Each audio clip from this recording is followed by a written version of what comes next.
13세프템버 2006년 서울. 장루이 구르조는 저녁 7시경 퇴근했다. 42세의 엔지니어인 그는 강남의 부촌에서 가족과 함께 살고 있었다. 아내 베로니크는 아직 집에 오지 않았다. 그녀는 어학원에서 프랑스어를 가르치는데 보통 8시쯤 온다. 8살과 6살 된 아들들은 오늘 친척 집에서 자고 있다. 장루이는 저녁 식사를 준비하기로 했다. 파스타나 스테이크라도. 그는 냉동실을 열었다. 크고 2개의 칸으로 나뉘어 있었다. 윗칸에는 일반적인 식품들, 즉 닭고기, 소고기, 봉지에 담긴 채소들이 있었다. 아래 칸 구석에서 그는 투명 테이프로 단단히 쌓인 흰색 비닐봉투를 발견했다. 장루이는 이전에 이 봉투를 본 기억이 없었다. 그는 그것을 꺼냈다. 약 2kg 정도로 무거웠다. 형태가 이상했다. 식품 같지 않았다. 그는 조리대 위에 놓았다. 희미하고 불쾌한 냄새가 났다. 테이프를 뜯고 비닐의 가장자리를 펼쳤다. 안에는 작은 사람의 손바닥이 있었다. 아주 작은 손가락들. 피부는 분홍빛이었고 얼어 있었다. 그는 식탁에서 물러섰다. 다시 보았다. 약 40cm 크기의 형체가 있었다. 피부는 창백했고 거의 푸른 빛을 띠고 있었다. 눈은 감겨 있었다. 장루이는 1분, 어쩌면 2분 동안 말없이 서 있었다. 그리고 전화를 들었다. 손이 떨렸다. 112를 눌렀다. 서울 경찰입니다. 말씀하십시오. 제가 냉동실에서 무언가를 발견했습니다. 사람입니다. 아주 작은, 얼어붙은. 교환원은 주소를 기록했다. 순찰대가 즉시 출동했다. 18분 후 초인종이 울렸다. 3명의 경찰관, 2명은 제복을 입었고 1명은 사복을 입은 형사였다. 그들은 부엌으로 들어갔다. 형사는 장갑을 끼고 봉투의 내용물을 살펴보았다. 얼굴은 무표정했다. 사진 몇 장을 찍었다. 언제 이걸 발견하셨습니까? 30분 전입니다. 냉동실을 열었는데 봉투가 보였습니다. 전에는 못 봤습니다. 이 아파트에는 누가 살고 있습니까? 저, 아내 베로니크, 그리고 2 아들입니다. 지금 그들은 어디에 있습니까? 아내는 곧 돌아올 겁니다. 아들들은 친구 집과 할머니 댁에 있습니다. 한 순찰관은 과학수사대와 법의학자를 불렀다. 다른 1명은 냉동실을 재속 확인했다. 모든 칸을 살펴보세요. 형사가 말했다. 순찰관은 아래 칸을 열었다. 봉투들을 하나씩 꺼냈다. 고기, 생선, 반가공식품, 그리고 또 다른 흰색 테이프 포장. 똑같은 것이었다. 형사는 그것을 펼쳤다. 안에는 같은 것이 들어있었다. 같은 크기의 또 다른 작은 얼어붙은 형체. 장루이는 옆에서 지켜보았다. 그의 냉동실에서 2개의 발견물. 어떻게 이런 일이 가능할까? 누가 그것들을 거기에 넣었을까? 구르조 씨, 이게 어디서 온 것인지 아십니까? 아니요, 전혀 모릅니다. 마지막으로 냉동실을 연 것은 언제입니까? 사흘 전입니다. 아래 칸은 거의 건드리지 않습니다. 아내가 비축식품을 보관하는 곳입니다. 아파트에 접근할 수 있는 사람은 누구입니까? 저와 아내뿐입니다. 다른 사람은 없습니다. 과학수사대는 30분 후에 도착했다. 2 발견물을 특수 용기에 포장했다. 냉동실에서 샘플을 채취했다. 여러 각도에서 사진을 찍었다. 장루이는 거실에 앉아 있었다. 형사는 질문을 던졌다. 한국에서 얼마나 오래 살았는지, 이전에 어디에 살았는지, 가족에 문제가 있었는지, 아내의 행동에서 이상한 점을 발견했는지. 아니요, 아무것도 없었습니다. 베로니크는 평범한 여자였고 좋은 어머니였습니다. 그들은 프랑스에서 일 때문에 서울로 이주하여 7년 동안 살고 있었습니다. 8시 반에 문이 열렸다. 베로니크가 들어오다가 경찰관들을 보았다. 그녀는 멈춰섰다. 무슨 일이에요? 형사가 일어섰다. 구르조 부인, 귀때기의 냉동실에서 2가지 발견물이 나왔습니다. 남편분께서는 그것들이 어디서 왔는지 모른다고 주장하십니다. 설명해 주십시오. 베로니크는 장백해졌다. 의자에 앉았다. 이 봉투들을 보셨습니까? 진목. 네. 그 안에 무엇이 들어있는지 아십니까? 네. 장로인은 급히 뒤돌아섰다. 베로니크, 무슨 소리야? 그녀는 두 손으로 얼굴을 가렸다. 제가 그럴 수가 없었어요. 형사는 권리를 고지했다. 베로니크는 경찰서로 연행되었다. 장로인은 홀로 남았다. 경찰서에서 신문이 시작되었다. 베로니크는 형사 맞은편에 앉아 있었다. 구석에 카메라가 녹화하고 있었다. 냉동실에 무엇이 있었는지 말해 주십시오. 1분간의 침묵. 제가 나왔습니다. 둘 다요. 첫째는 3년 전에요. 둘째는 2년 전에요. 남편분은 알고 있었습니까? 아니요. 저도 마지막 순간까지 몰랐습니다. 진통이 시작되었는데 집에 혼자 있었어요. 욕실에 갇혔죠. 거기서 나왔어요. 그들은 살아있는 기미를 보이지 않았어요. 저는 겁이 났습니다. 봉투에 싸서 냉동실에 넣었어요. 2번이나요? 네, 2번째도 똑같았어요. 형사는 이해하려 했으며 침묵했다. 어떻게 2번이나 임신 사실을 몰랐을까? 어떻게 결과물을 냉동실에 그렇게 간단히 숨겼을까?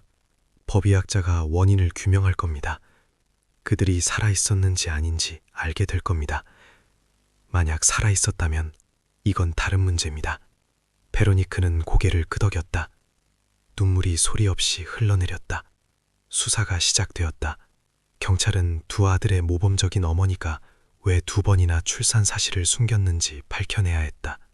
출산 중 무슨 일이 일어났는지, 그리고 가장 중요한 것은 쿠루조 가족의 냉동실에서 나온 두 작은 얼어붙은 형체에 대한 검사가 무엇을 보여줄 것인지.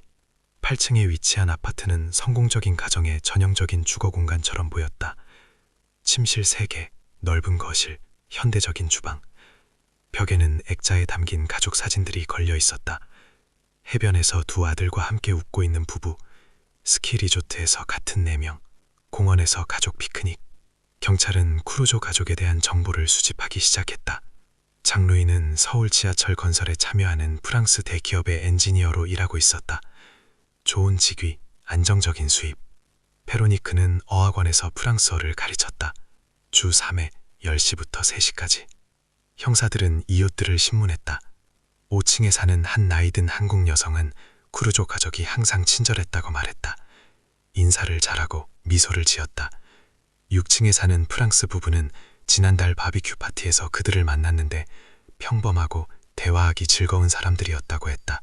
아파트에서 어떤 소란이나 소음도 없었다. 모범적인 이웃들이었다. 장루이의 동료들도 비슷한 진술을 했다.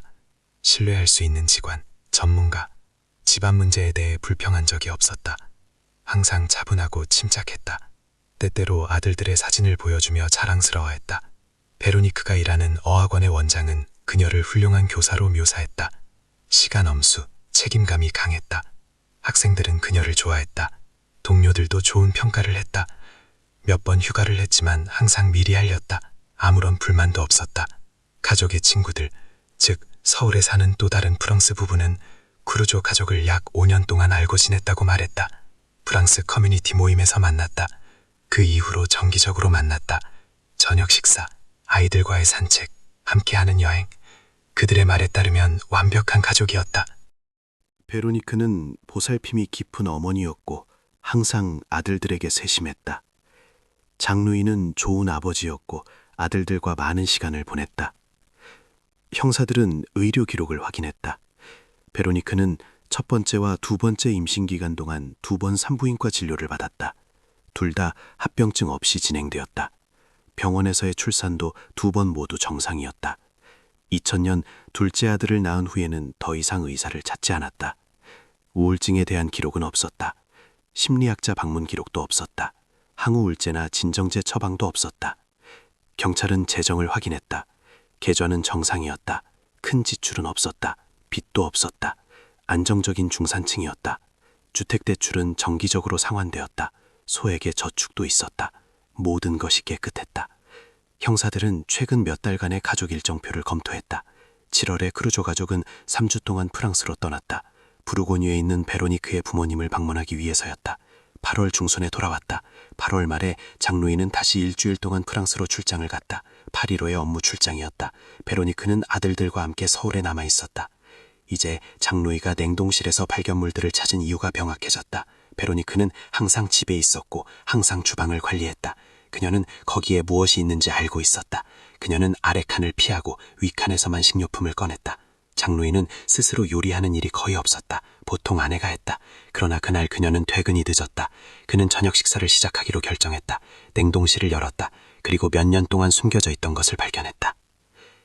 베로니크가 구금되어 있는 동안 과학수사대원들은 감정을 진행했다.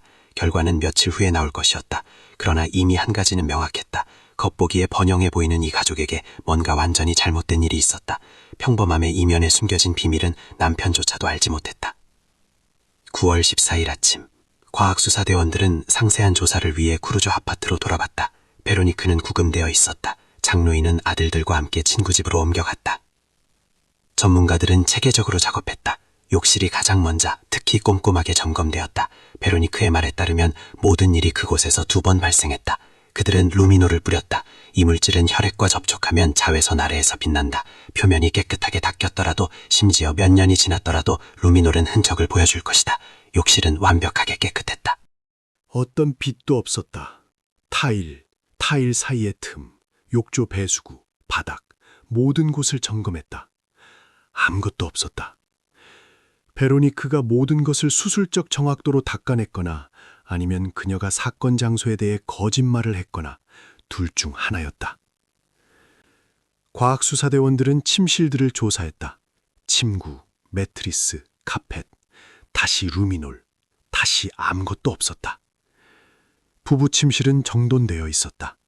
아들들의 방에는 장난감들이 선반에 깔끔하게 놓여 있었다. 평범한 가족의 평범한 아파트였다. 그들은 쓰레기통을 점검했다. 하수도 파이프에서 샘플을 채취했다. 발코니를 조사했다. 창고 안을 들여다보았다. 결과는 같았다. 어떤 생물학적 흔적도 없었다. 주방에서는 모든 캐비닛을 점검했다. 평범한 물건들, 즉 식기, 냄비, 프라이팬, 식료품 비축품들을 발견했다.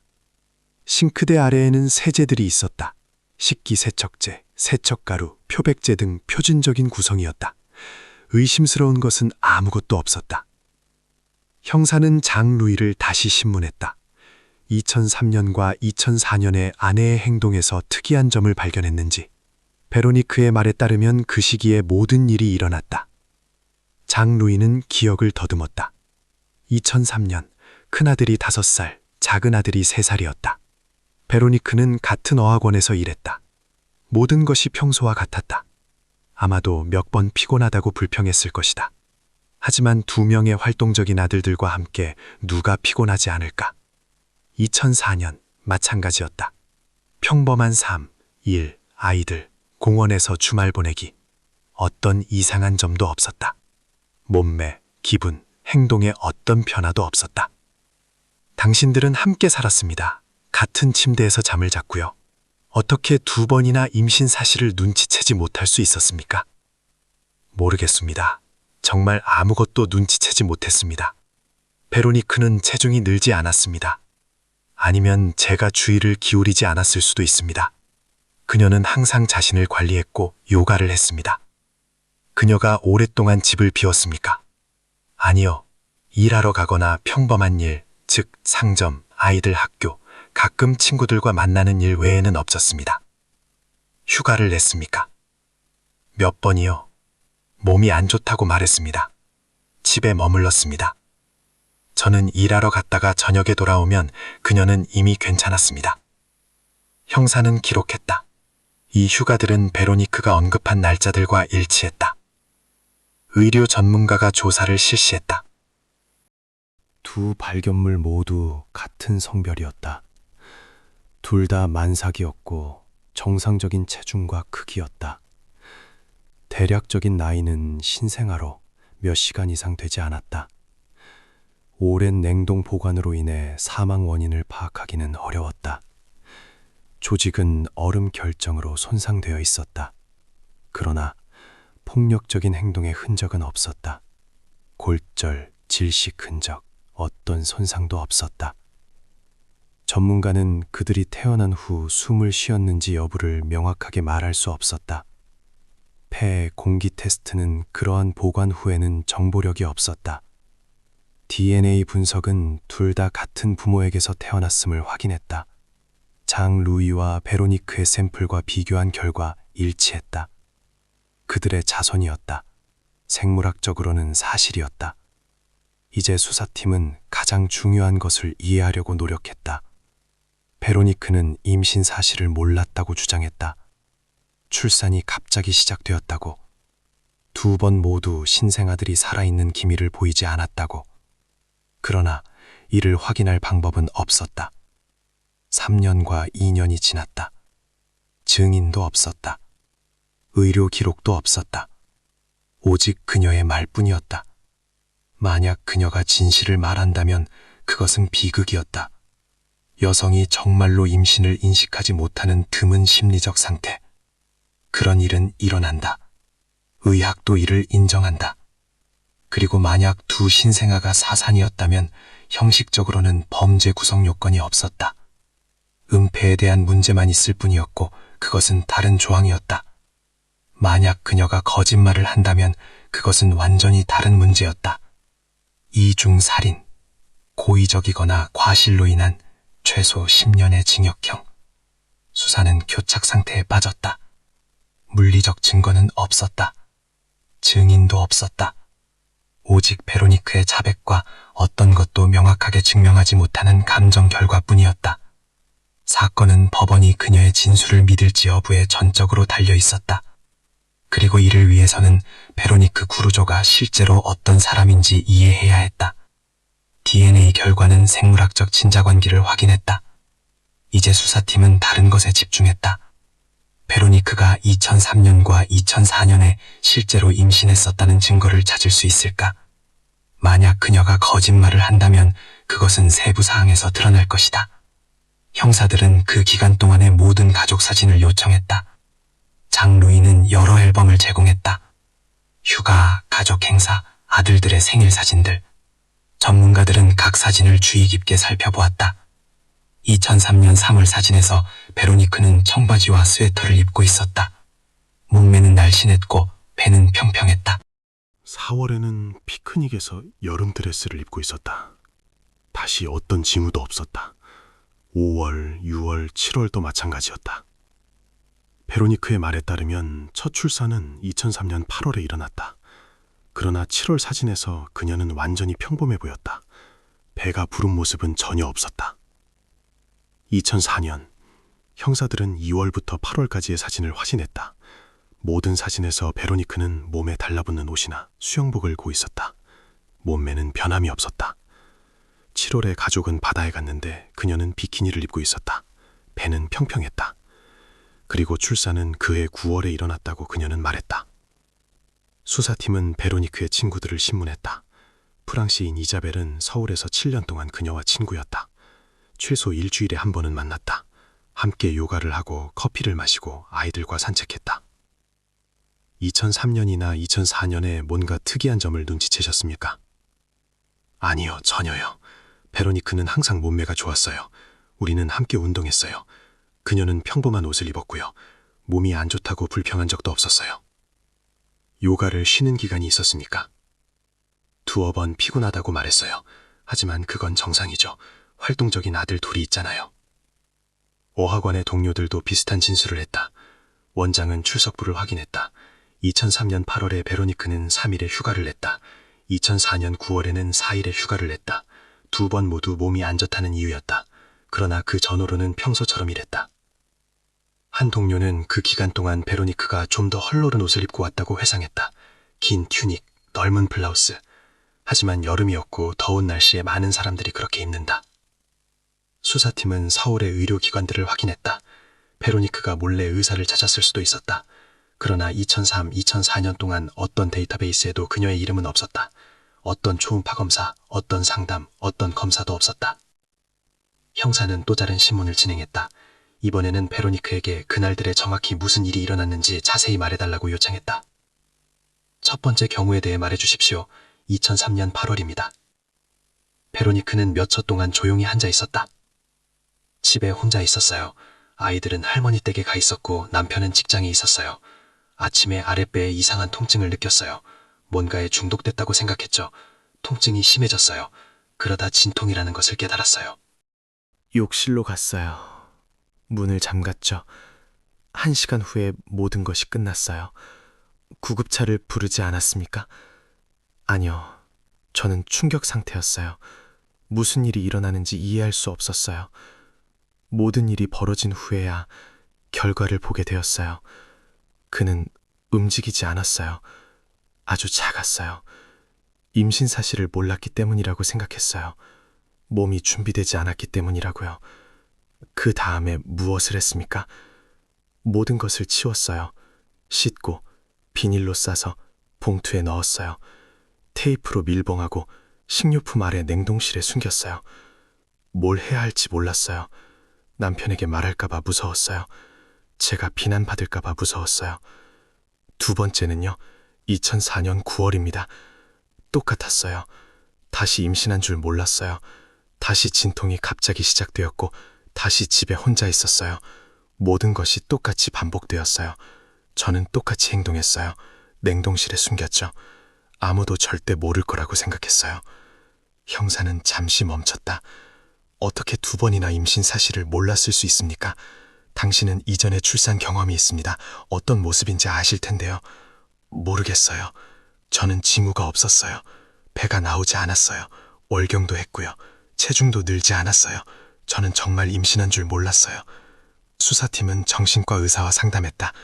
임신 부정이라는 현상이 존재한다. 여성이 자신의 상태를 심리적으로 차단하는 것이다. 뇌가 사실을 인정하기를 거부한다.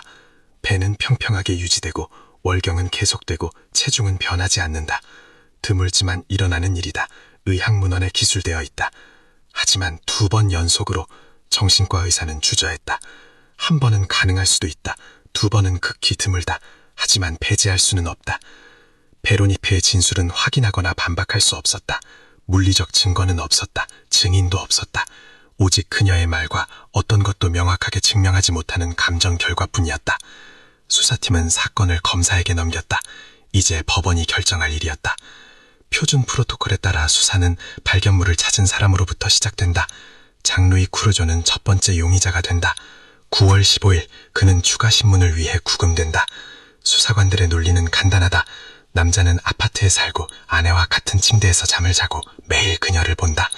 2번이나 임신 사실을 알아차리지 못하는 것은 터무니없다. 즉 그는 알고 있었다는 뜻이다. 즉 그는 공범이다. 어쩌면 심지어 주범일 수도 있다. 김영사는 거칠게 신문을 시작한다. 쿠르조 씨, 부인께서는 당신이 모르게 2번이나 임신했다고 주장하십니다. 정말 아무것도 눈치채지 못하셨습니까? 그 말이 어떻게 들릴지 압니다. 하지만 정말 몰랐습니다.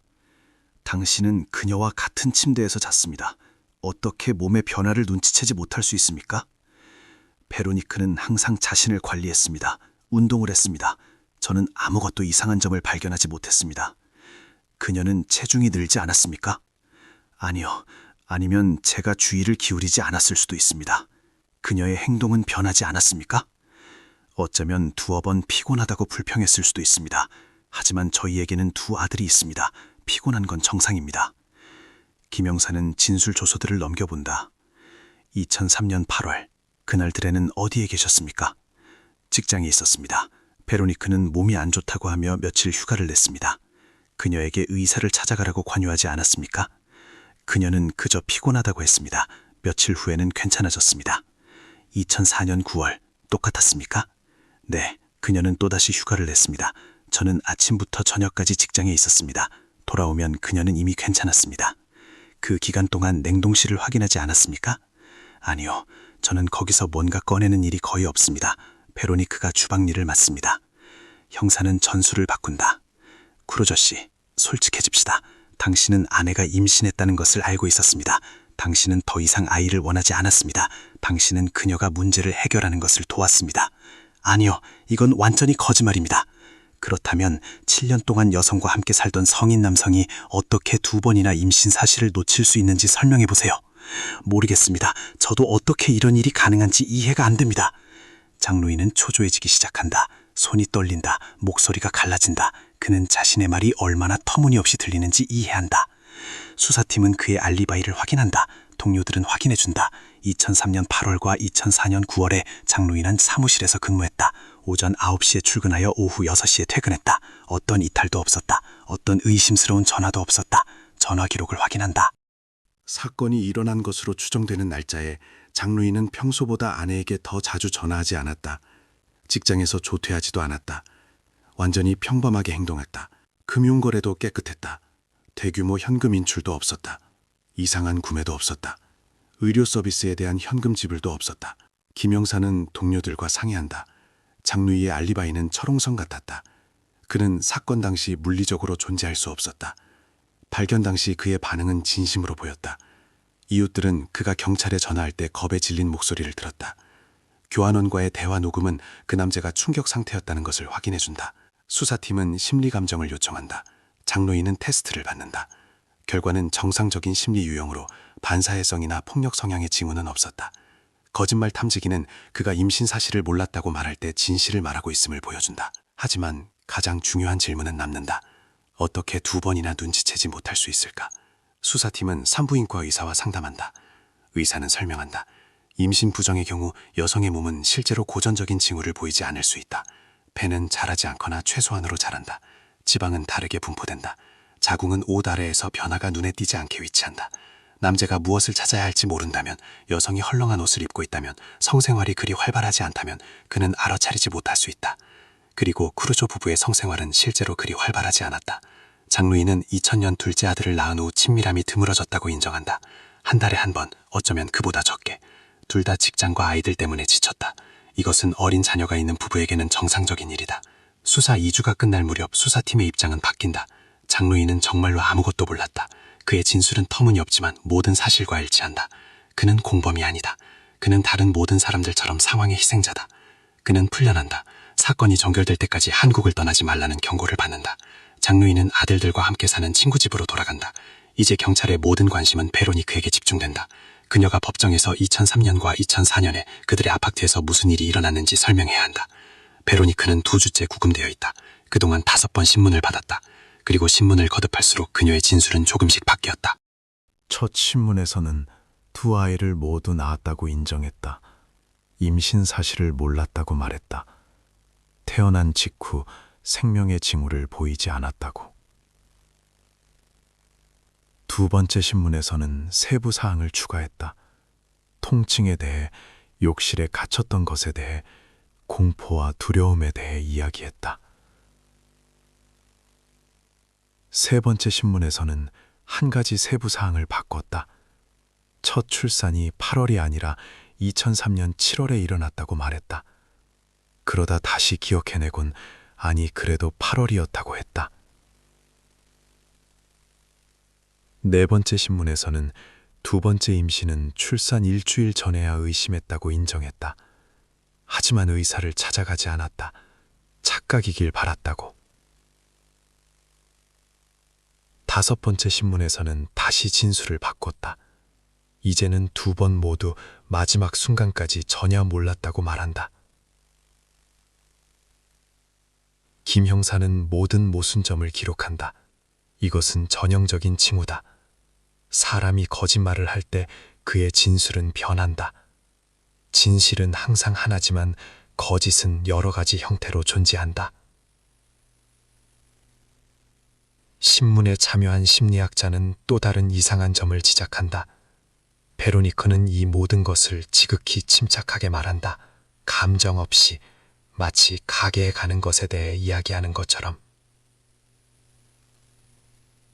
보통의 어머니라면 이런 일에 대해 이야기할 때 울고 무너지고 스트레스를 보여야 한다. 베로니크는 그저 앉아서 단조로운 목소리로 대답할 뿐이다. 크루조 부인, 상황의 심각성을 이해하십니까? 네. 무슨 일이 일어났는지 알고 계십니까? 네. 2번이나 임신 사실을 눈치채지 찾지 못했다는 것이 이상하다고 생각하지 않으십니까? 저 스스로도 믿을 수 없다고 생각합니다. 하지만 사실입니다. 아니면 눈치챘을 수도 있지 않으십니까? 어쩌면 처음부터 알고 있었을 수도요. 침묵. 모르겠습니다. 그럴 수도 있습니다. 그때 제가 무엇을 느꼈는지 지금은 기억하기 어렵습니다. 형사는 기록한다. 또 다른 진술 변경. 수사팀은 정신과 감정을 지시한다. 베로니크는 이틀 동안 정신병원에서 관찰을 받는다. 의사들은 테스트를 하고 그녀와 대화하고 행동을 분석한다. 일주일 후 결론이 나온다. 베로니크는 정신적으로 건강하다. 조현병 징후도 정신병도 해리성 장애도 없다. IQ는 평균 이상이다. 기억력은 정상이다. 현실을 완전히 인식한다. 그러나 한 가지 특이점이 있다. 정서적 거리감. 발생한 일에 대해 감정을 표현할 수 없음. 정신과 의사들은 이를 정신의 방어 메커니즘으로 설명한다. 뇌는 사람이 기능할 수 있도록 감정을 차단한다. 김 형사는 다른 접근 방식을 시도한다. 그는 장로이를 아내와의 대질 신문에 부른다. 그들은 서로 마주보고 앉아 있다. 그들 사이에 테이블이 놓여 있다. 장로이는 베로니크를 쳐다본다. 그녀는 시선을 아래로 내린다. 베로니크, 왜 나한테 말하지 않았어? 침묵. 나는 내 남편이야. 우리는 7년 동안 함께했어. 왜 숨겼어? 그녀는 고개를 든다. 무서웠어요. 무엇이 무서웠어? 모르겠어요. 모든 것이요. 당신이 저를 비난할까봐, 경찰이 체포할까봐, 우리 아들들을 데려갈까봐. 우리 아들들이라고? 그럼 그 둘은, 그들도 우리 아이들이잖아. 베로니크는 침묵한다. 장루이가 계속한다. 어떻게 그럴 수 있어? 어떻게 이걸 가지고 살 수 있었어? 내 옆에서 잠을 자고, 웃고, 음식을 만들고. 그런데 그들은 냉동실에 누워 있었다고. 그것에 대해 생각하지 않았어요. 기억을 차단했어요. 차단했다고. 냉동실을 열 때마다 그들을 봤잖아. 저는 윗칸만 열었어요. 아래칸은 절대 들여다보지 않았어요. 형사는 반응을 관찰한다. 장로인은 진심으로 이해하지 못한다. 베로니크는 진실을 말하거나 아주 능숙하게 연기하고 있다. 대질신문은 1시간 동안 지속된다. 새로운 것은 아무것도 없다. 장로인은 낙담한 채 떠난다. 베로니크는 침착함을 유지한다. 수사팀은 마지막 가설을 확인한다. 어쩌면 베로니크가 심리적으로 아프지만 의사들이 그것을 알아차리지 못했을 수도 있다. 그들은 서울대학교 정신과 교수와 상담한다. 교수는 사건 자료를 검토한다. 신문 조서들을 읽는다. 카메라 녹화 영상을 본다. 그의 결론은 예상 밖이었다. 베로니크는 은폐 임신의 징후를 보인다. 즉, 여성이 심리적으로 임신을 부정하는 상태다. 이것은 시뮬레이션이 아니다. 이것은 실제 장애다. 뇌가 실제로 몸의 변화를 등록하지 않는다. 배는 납작하게 유지된다. 근육이 지속적으로 긴장하기 때문이다. 월경은 계속된다. 호르몬 균형이 불안정하기 때문이다. 그러나 교수는 중요한 것을 덧붙인다. 은폐 임신일지라도 여성은 보통 진통이 시작될 때 무슨 일이 일어나고 있는지 이해한다. 진통은 다른 어떤 것과도 혼동할 수 없다. 그리고 출산 후에는 무슨 일이 일어났는지 이해하지 못하는 것은 불가능하다. 즉, 베로니크는 알고 있었다. 출산 순간에 그녀는 분명히 상황을 인식하고 있었다. 그리고 그 다음에 그녀가 한 일, 즉 봉투에 싸서 냉동실에 넣은 것은 의식적인 선택이었다. 2번이나 1년 간격으로 같은 방식으로. 수사팀은 결론에 도달한다. 베로니크는 부분적으로 진실을 말하고 있다. 아마도 그녀는 실제로 출산 전까지는 임신을 인식하지 못했을 수도 있다. 그러나 출산 후에는 의도적으로 행동했다. 그녀는 증거를 숨겼다. 그녀는 평범한 삶을 계속했다. 그녀는 3년 동안 단 한 번도 상황을 바로잡으려 하거나 도움을 요청하려 하지 않았다. 검사는 기소를 준비한다. 은폐 및 이중살인죄. 이 사건은 세상에 알려졌다. 한국 언론은 첫 보도자료를 발표했다. 프랑스 가족, 냉동실, 2개의 발견물. 이야기는 빠르게 센세이션을 일으켰다. 베로니크의 변호사는 기자회견을 열었다. 그는 자신의 의뢰인이 무죄라고 지장했다.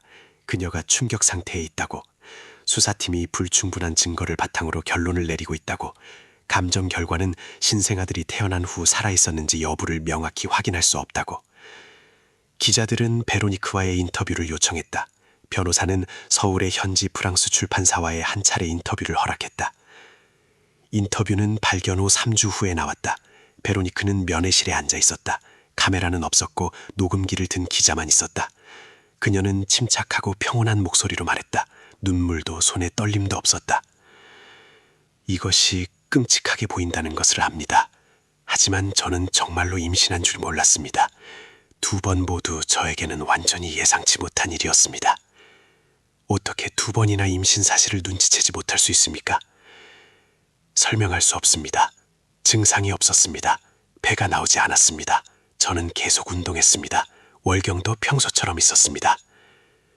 하지만 출산 후에는 무슨 일이 일어났는지 아셨을 것 아닙니까? 네, 저는 공포에 빠졌습니다. 무엇을 해야 할지 몰랐습니다. 구급차를 부를까봐 무서웠습니다. 남편에게 말할까봐 무서웠습니다. 왜 그들을 냉동실에 넣었습니까? 다른 방법이 없었습니다. 이성적으로 생각할 수 없었습니다. 그냥 가장 먼저 떠오른 일을 했습니다. 2번이나요? 침묵. 네, 그 말이 어떻게 들릴지 압니다. 하지만 사실입니다. 인터뷰가 공개되었다. 여론은 엇갈렸다. 일부는 베로니크를 믿었다.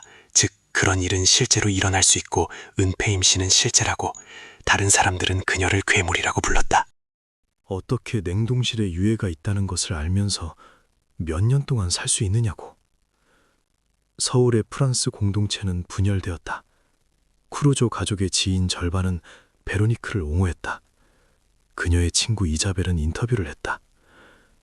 저는 베로니크를 7년 동안 알고 지냈습니다. 그녀는 훌륭한 어머니입니다. 자상하고 세심하죠. 그녀는 결코 의도적으로 해를 끼치지 않을 거예요. 그녀가 몰랐다고 말한다면 저는 그녀를 믿어요. 다른 절반은 등을 돌렸다.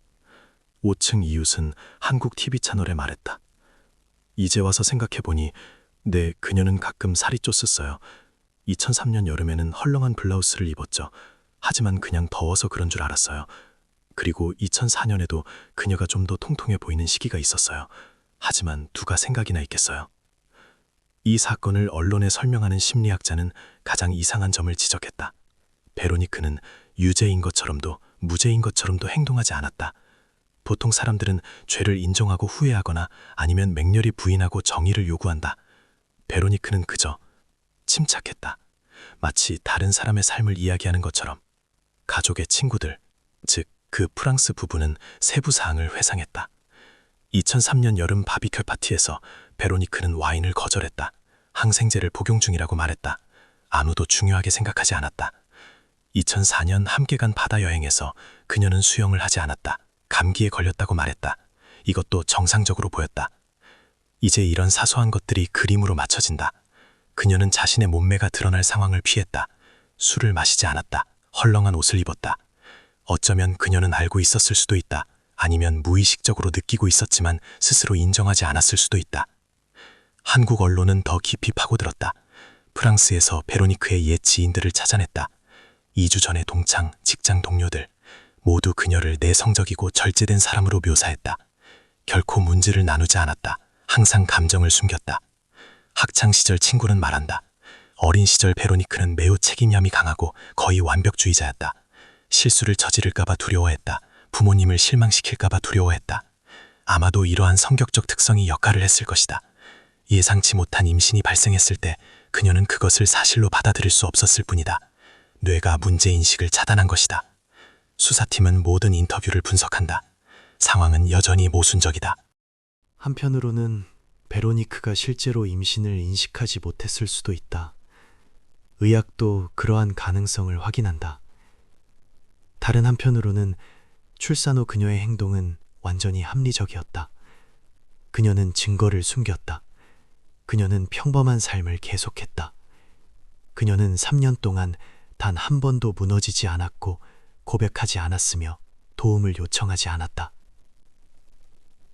검사는 완전한 정신과 감정을 주장한다. 외래가 아닌 입원, 최소 한 달 동안의 관찰, 한 사람이 동시에 임신을 인식하지 못하면서도 그 결과를 의식적으로 숨길 수 있는지 이해해야 한다. 법원은 요청을 승인한다. 베로니크는 구치소에서 서울병원 부속 정신과 병원으로 옮겨진다. 서울병원 부속 정신과 병원. 베로니크는 24시간 관찰하에 독방에 수용된다. 첫 사흘 동안은 표준적인 심리 검사를 받는다. 의사들과의 대화, 행동 분석. 나흘째 되는 날 완전한 건강검진이 지시된다. 정신과 검진뿐만 아니라 신체 검진도. 검사가 이를 주장했다.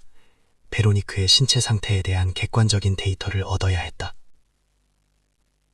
산부인과 의사 박 박사가 진찰을 실시한다.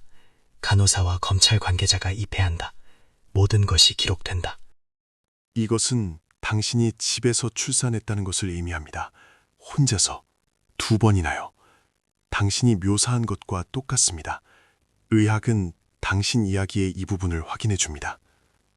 그녀는 고개를 든다. 그럼 저를 믿으시는 건가요? 부분적으로요. 우리는 출산이 정말로 집에서 도움 없이 일어났다는 것을 믿습니다. 하지만 의문은 남습니다. 그 다음에 무슨 일이 일어났는지요? 신생아들이 살아있었는지요? 베로니크는 다시 침묵한다. 검사는 계속한다. 그는 설명한다. 법의학자는 오랜 냉동 보관으로 인해 사망의 정확한 원인을 밝힐 수 없다. 하지만 간접적인 징후는 있다. 둘 모두에게서 폐조직의 잔해가 발견되었다. 이것은 그들이 숨을 쉬었다는 것을 나타낼 수 있다. 아니면 임신 마지막 주에 자궁 내에서 일어난 자연적인 과정의 결과일 수도 있다. 수사는 교착 상태에 빠졌다. 물리적 증거는 베로니크의 집 출산 진술을 뒷받침한다. 하지만 그 후에 무슨 일이 일어났는지는 증명할 수 없다. 신생아들이 몇 분 동안 살았는지 아니면 즉시 사망했는지. 만약 그들이 살아있었다면 이것은 이중살인이다. 최소 10년의 징역형.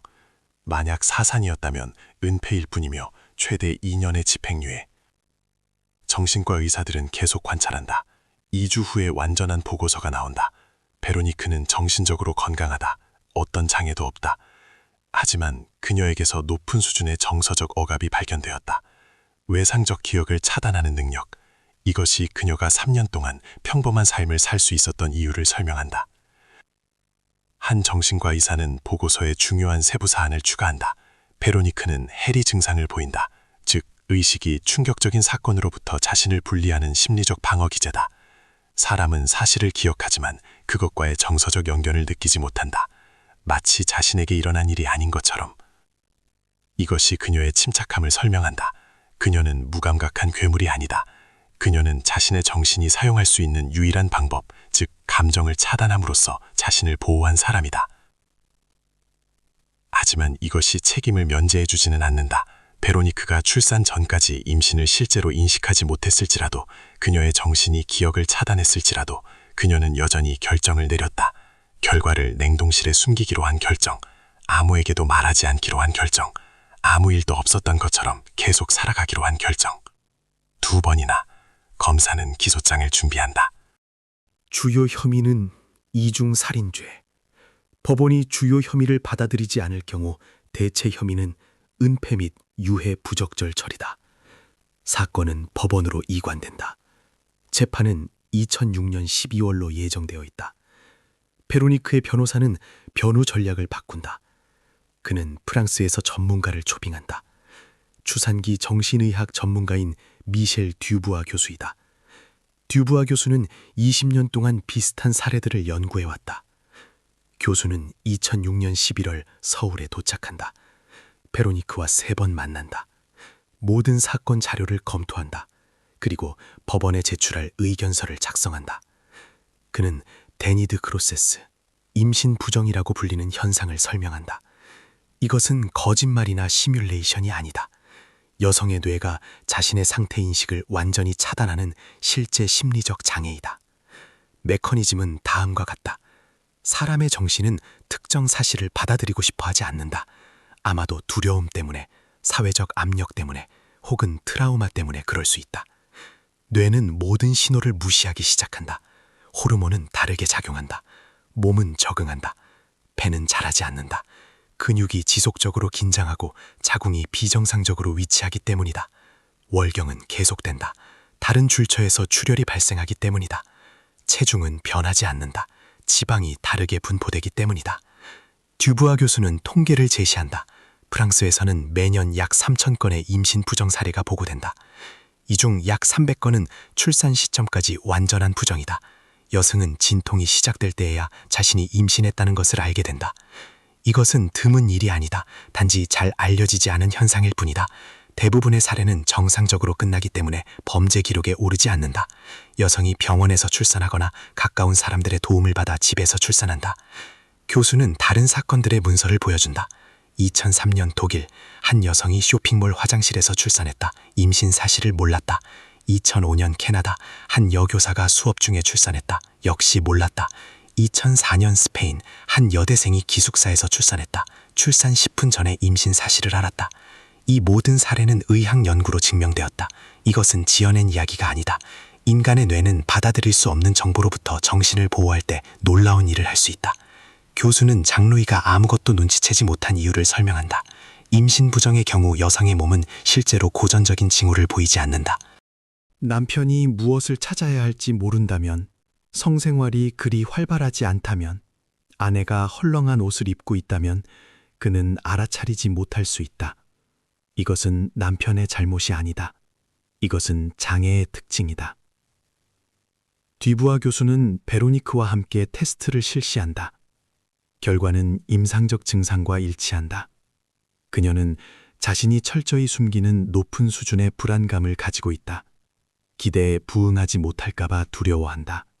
완벽주의, 예상지 못한 사건을 받아들이지 못하는 능력. 그녀의 전기에는 위험 요소가 있다. 엄격한 가톨릭 교육, 보수적인 가족, 올바른 여성은 모든 것을 미리 계획한다는 생각. 이미 2 아들이 있었다. 셋째와 넷째는 예상치 못한 것이었다. 베로니크의 정신에는 이것이 용납될 수 없었다. 뇌가 문제인식을 차단했을 뿐이다. 하지만 교수는 비판적으로 중요한 것을 덧붙인다. 임신 부정은 그녀가 출산 전까지 몰랐던 이유를 설명한다. 하지만 그 후에 무슨 일이 일어났는지는 설명하지 못한다. 출산 후 여성은 항상 상황을 이해한다. 진통, 고통, 신생아의 탄생은 인식하지 못하는 것이 불가능하다. 즉, 출산 순간에 베로니크는 무슨 일이 일어나고 있는지 분명히 알고 있었다. 그리고 그 다음에 그녀가 한 일, 즉 봉투에 싸서 냉동실에 넣은 것은 의식적인 결정이었다. 장애는 이 순간까지 확장되지 않는다. 검사는 이것을 자신의 주장에 사용한다. 좋다. 그녀가 임신 사실을 몰랐다고 하자 의학이 이를 확인한다. 하지만 출산 후에는 합리적으로 행동했다. 모든 흔적을 지웠다. 증거를 숨겼다. 평소처럼 계속 살았다. 3년 동안 단 한 번도 상황을 바로잡으려 하거나 도움을 요청하려 하지 않았다. 변호는 반박한다. 베로니크의 정신은 충격 상태였다. 그녀는 혼자 도움 없이 욕실에서 출산했다. 신생아들은 생명의 징후를 보이지 않았다. 그녀는 겁이 났다. 무엇을 해야 할지 몰랐다. 비이성적으로 행동했다. 하지만 2번이나 검사는 주장한다. 첫 번째는 충격으로 돌릴 수 있다. 하지만 1년 후 2번째는 그녀는 이미 임신을 인식하지 못하고 출산할 수 있다는 것을 알고 있었다.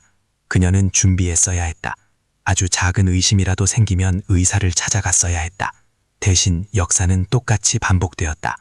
듀부아 교수는 설명한다. 임신 부정의 경우 사람은 경험을 통해 배우지 않는다. 정씨는 첫 번째 사건에 대한 기억조차 차단한다.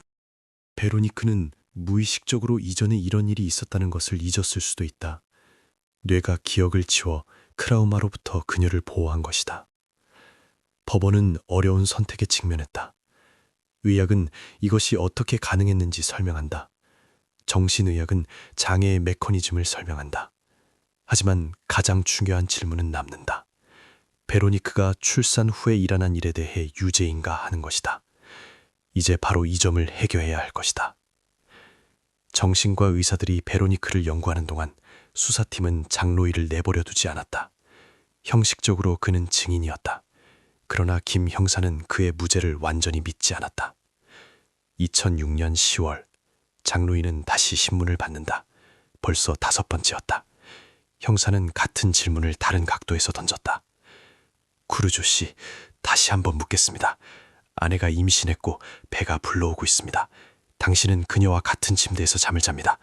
어떻게 눈치채지 못할 수 있었습니까? 이미 설명했습니다. 저는 변화를 눈치채지 못했습니다. 아마도 최소한의 변화였을 겁니다. 아니면 눈치챘지만 모른 척 했겠지요. 아니요, 저는 정말 몰랐습니다. 당신의 성생활은 어떻습니까? 얼마나 자주였습니까? 장로인은 얼굴이 붉어졌다. 드물게였습니다.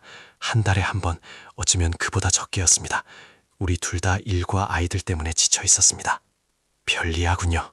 드문 친밀함은 아내의 몸의 변화를 눈치채기 어렵게 만듭니다. 고의적인 것이 아니었습니다. 그렇게 된 겁니다. 형사는 주제를 바꿨다. 2003년 8월, 베로니크는 사흘 휴가를 냈습니다. 낮 동안 그녀에게 한 번도 전화하지 않았습니까? 전화했습니다. 한두 번요. 그녀는 누워 쉬고 있다고 말했습니다. 그녀에게 의사를 찾아가라고 권유하지 않았습니까? 그녀는 그저 피곤하다고 했습니다. 며칠 후에는 괜찮아졌습니다. 2004년 9월 똑같았습니까? 또다시 의사를 찾아가라고 권유하지 않고요. 저는 그녀를 믿었습니다. 언제 의사가 필요한지 그녀가 스스로 안다고 생각했습니다. 수사팀은 그의 전화 기록을 자세히 확인했다. 2003년 8월과 2004년 9월 동안 부부간의 모든 통화는 완전히 평범했다. 짧은 대화들. 잘 지내? 괜찮아, 쉬고 있어. 그래, 저녁에 보자. 의심스러운 것은 아무것도 없었다. 형사는 장루이의 근무 일정을 조사했다. 회사에는 엄격한 출퇴근 기록 시스템이 있었다. 전자출입증은 모든 출입을 기록했다. 출산이 일어난 것으로 추정되는 날짜에 장루이는 오전 9시부터 오후 6시까지 사무실에 있었다. 어떤 이탈도 없었다. 점심시간은 회사 식당에서 보냈다. 카메라 기록이 있었다. 물리적으로 그는 참석할 수 없었다. 사무실은 집에서 40분 거리에 있었다. 그가 1시간 동안 잠깐 나갔더라도 시스템에 기록되었을 것이다. 수사팀은 거짓말 탐지기 검사를 지시했다. 장로인은 동의했다. 전문가는 대조 질문을 한 후 주요 질문으로 넘어갔다. 2003년에 아내가 임신했다는 것을 알고 있었습니까? 아니요. 거짓말 탐지기는 진실을 나타냈다. 2004년에 그녀가 임신했다는 것을 알고 있었습니까? 아니요. 다시 진실. 아내가 출산 결과를 숨기는 것을 도왔습니까? 아니요. 진실. 2006년 9월 13일 이전에 냉동실 아래 칸을 열어본 적이 있습니까? 아니요. 아니면 아주 드물게, 정확히 기억나지 않습니다. 약간의 흔들림이 있었지만 정상 범위 내였다. 전문가는 결론은 내렸다. 장로인은 진심으로 대답하고 있다. 속임수의 징후는 발견되지 않았다. 김 형사는 포기하지 않았다. 그는 재정을 더 깊이 조사했다. 어쩌면 장로이가 침묵에 대한 대가를 누군가에게 지불했거나 아니면 의심스러운 것을 구매했을 수도 있었다. 2003년부터 2006년까지의 은행 거래 내역은 완전히 깨끗했다. 급여, 공과금, 식료품점, 주유소, 아들들 학교, 대규모 현금 인출도 없었다. 이상한 송금도 없었다. 수사팀은 장루이의 동료들을 다시 신문했다. 모두 같은 말을 했다. 그는 일에 완전히 몰두해 있었다. 지하철 프로젝트는 위기 단계였다. 정기적인 야근, 늦은 저녁까지 회의, 한국의 다른 도시로 출장. 그는 집안일을 돌볼 시간이 전혀 없었다. 한 동료는 회상했다. 2004년에 장루이가 아내가 더 내성적으로 변하고 말이 적어졌다고 불평했다. 그는 아이들 때문에 피곤해서 그런 줄 알았다. 동료는 그에게 집안일을 더 많이 도와주라고 조언했다. 장루이는 동의했지만 일이 허락하지 않았다. 이것은 공범의 행동처럼 보이지 않았다. 이것은 정말로 아무것도 몰랐던 남편의 행동처럼 보였다. 김 형사는 검사와 상담했다. 검사는 모든 자료를 검토했다. 알리바이는 철옹성 같았다. 거짓말 탐지기 검사를 통과했다. 재정은 깨끗했다. 동료들은 바빴다는 것을 확인했다. 심리학자는 발견 당시의 진심 어린 충격을 확인했다. 검사는 결정을 내린다. 장루이에 대한 모든 의심은 풀린다. 그는 더 이상 잠재적 공범으로 사건에 등장하지 않는다. 오직 증인이자 피해자로서만. 장루이는 통보를 받는다. 그는 자유다. 정상적인 삶으로 돌아갈 수 있다. 하지만 그런 일 후에 어떤 정상적인 삶이 있을 수 있을까? 그의 아내는 수사 중이다. 그의 가족은 파괴되었다. 그의 아들들은 할머니와 함께 살면서 그가 대답할 수 없는 질문들을 던지고 있다. 서울의 프랑스 공동체는 그에 대한 태도에 대해 분열되었다. 일부는 동정했다. 불쌍한 사람, 자신도 상황의 희생자다. 다른 사람들은 수군거렸다. 어떻게 2번이나 눈치채지 못할 수 있지?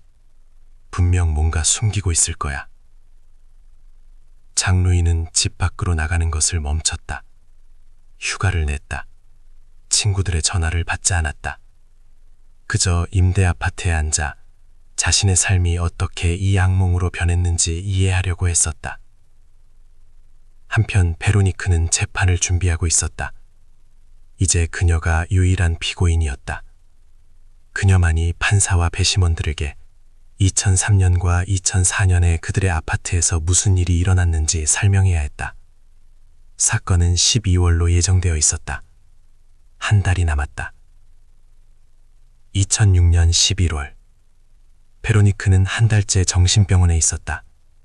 변호사는 재판을 위한 변호 전략을 준비했다.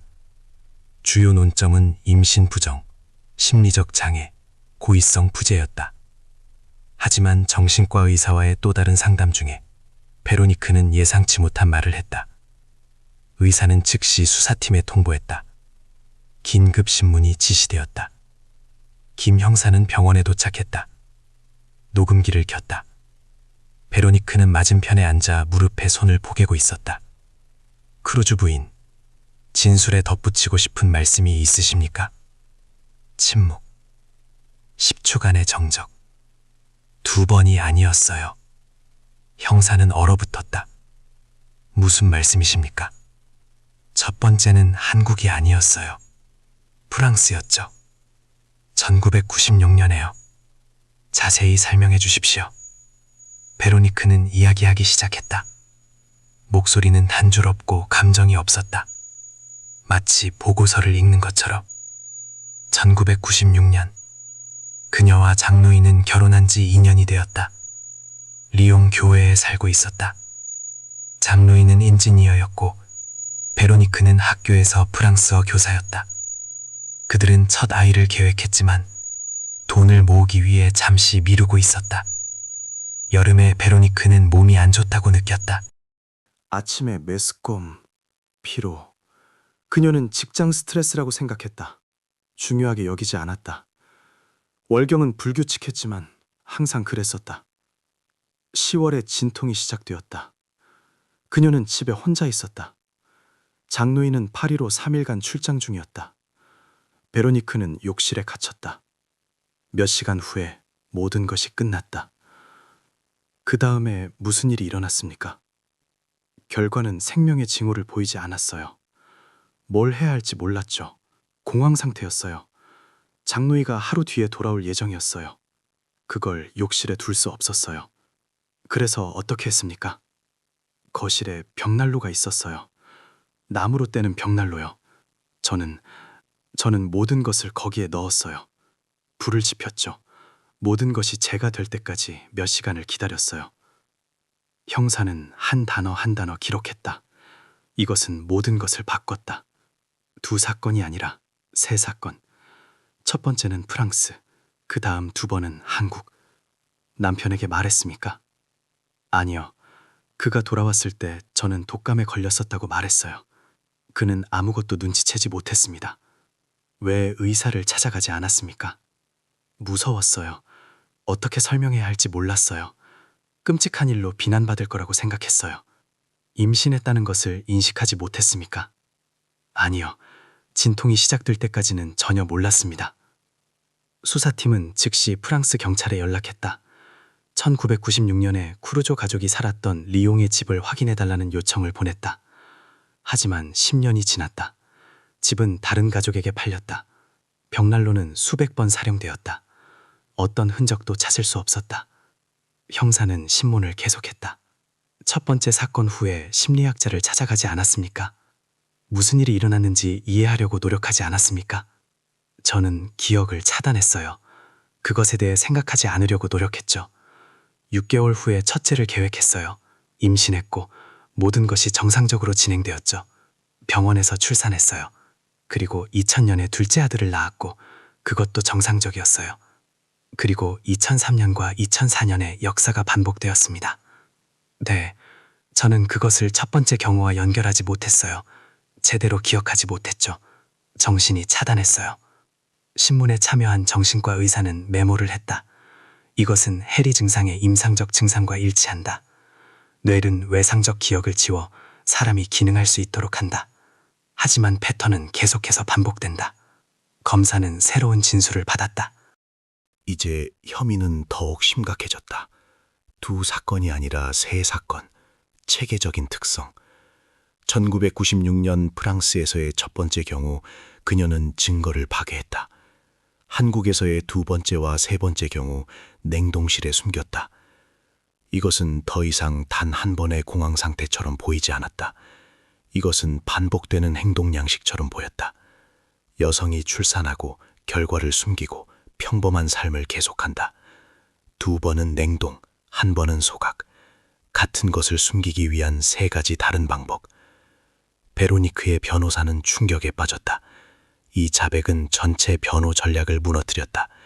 이제 법원에 이것이 공황 상태와 오해였다고 설득하기는 어렵다. 10년 동안 세 번은 이미 시스템이었다. 그는 피해를 최소화하려고 노력했다. 세 가지 경우 모두 임신 부정이라는 하나의 장애의 결과였다고 주장했다.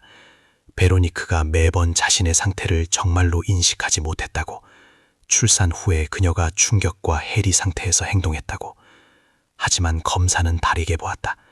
1996년 첫 번째 사건 후에 베로니크는 자신에게 무언가 문제가 있다는 것을 이해했어야 했다.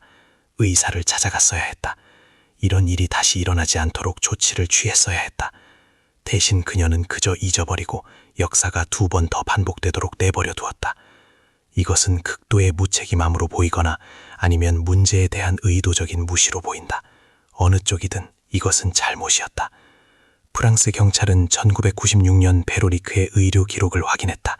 10월이나 11월에 의사를 찾은 기록은 없었다. 건강에 대한 불평도 없었다. 그녀는 평소처럼 학교에서 계속 일했다. 동료들은 이상한 점을 기억하지 못했다. 평범한 학년이었다. 수사팀은 베로니크의 부모를 신문했다. 그들은 부르고뉴의 작은 마을에 살고 있었다. 노부부, 보수적인 가톨릭 신자였다. 아버지는 은퇴했고 어머니는 주부였다. 그들은 소식에 충격받았다. 딸이 그런 일을 할 수 있다는 것을 믿지 않았다. 그녀는 항상 순종적이고 책임감 있고 올바른 아이였다. 1996년에 그들은 그녀를 몇 번 만났지만 임신 징후를 발견하지 못했다. 그녀는 평소와 같아 보였다. 어머니는 한 가지 세부 사항을 회상했다. 1996년 가을에 베로니크가 전화해서 몸이 안 좋다고 말했다. 어머니는 와서 도와주겠다고 제안했다. 베로니크는 거절하며 혼자서 해결할 수 있다고 말했다. 그 주제에 대해서는 더 이상 이야기하지 않았다. 사건은 새로운 국면을 맞이한다. 10년간 두 나라에서 발생한 세 건의 사건. 수사팀은 이것이 우발적인 단일 범죄가 아님을 깨닫는다. 그들 앞에만 동일한 방식으로 세 차례 반복된 체계적인 은폐 행위가 있었다. 재판은 3주 뒤에 시작된다. 이제 베로니카는 두 건이 아닌 세 건의 사건에 대해 설명해야 한다. 2006년 12월, 재판 일주일 전, 김 형사는 마지막 신문을 진행한다. 이것은 사건의 전체 그림을 파악할 마지막 기회였다. 베로니카는 자세한 진술을 하기로 동의했다. 신문실, 테이블, 2대의 카메라, 녹음기. 형사는 사건 자료가 든 폴더를 연다. 크루조 씨, 순서대로 말씀해 주세요.